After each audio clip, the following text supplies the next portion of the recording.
অভ্যুত্থানের ঐতিহাসিক অধ্যায় 14 জুলাই। রাতভর উত্তাল ঢাকা বিশ্ববিদ্যালয়, নারী শিক্ষার্থীরা হয়ে ওঠেন অগ্রপথিক।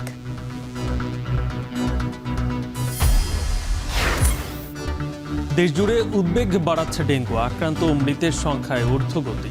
আগস্ট সেপ্টেম্বরে ভয়াবহ পরিস্থিতির সংখ্যা।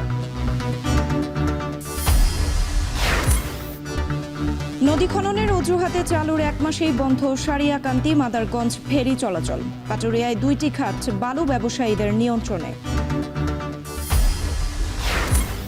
এবং নজিরবিহীন দাবদাহের কবলে ইউরোপের 12 শহর, 10 দিনে প্রাণহানি প্রায় 2300। জলবায়ুর পরিবর্তনকে ধরছেন বিশেষজ্ঞরা।